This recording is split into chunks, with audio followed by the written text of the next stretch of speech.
and excited at the same time. I really appreciate the School of Hospitality Business and the Alumni Association. Since Terry Albright first won this award 5 years ago, I've been fortunate enough to make all but one of these events, and being a guest is nice. Being on this side of the table. So I wish those in the room will have a similar opportunity. You know, as a Spartan, we always talk about the fact that, you know, we bleed green. And, you know, there's a person in the room who not only bleeds green, but also writes in green. So if you've ever gotten an email from Ron, you'll see that he writes in green ink. And I think, Ron, under your leadership, the School of Hospitality has continued to flourish. You have created an environment where the best and the brightest want to be here, and we have a worldwide program of recognition because of what you've done. And I think you've established a place where faculty not only want to begin their careers, but many want to stay on for their careers. And I, too, would like to acknowledge Ray Schmidt also. As a child, Ray was my teacher. And he's gone. Ray is gone. Make sure you tell him this, Barb. Want to hear that. And certainly, Ray has, over the 30-some-odd years, really brought a focus to the School of Hospitality Business. Because of his teaching, because of his service, because of his research, the spotlight has been on the hospitality program at Michigan State University. And those younger faculty who are in the room, we hope that you will continue that mantle and add to that. One of the things that I would like to sort of talk about really is in relationship to family and friends and things on that lines. And as a kid growing up in Western New York, I was real fortunate that I sort of grew up in the hospitality business. My mom's dad had a bar and grill, so as a young kid I would do a little bit of work there. You know, pretty cool to be, you know, 9, 10, or 11 and behind the bar and, you know, washing dishes and all those other sorts of things. You know, my uncle also had an establishment, so hospitality was just a focus of who we were. My mom's pretty amazing, so what you will find is that I really learned what it was like to have a services heart because of her. She was actively involved, continued to give back, and in 50-some-odd years of doing service to churches and missions, she's raised millions of dollars, not through big events, but through card parties and raffles and things on that line. So, Mom, you're an amazing woman. Thank you for your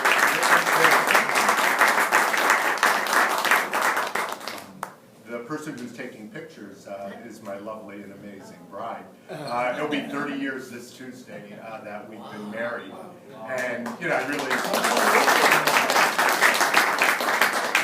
I certainly look forward to the next 30 years of getting old together.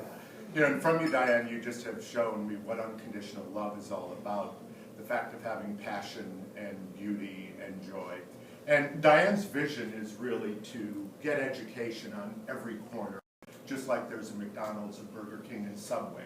That education is the true equalizer, so I look forward to seeing that vision, and thank you for 30 great years. Thank you, my dearest. But there's more. We have a couple of kids, both of them in the business, both of them in sales, both of them it's the start of the month, so they're working money, so they're off our payroll, which is really exciting. But our son Jonathan sells food for Cisco in Washington, D.C., so if you have any restaurateurs or anybody who needs an excellent salesperson, he is dedicated and over the top.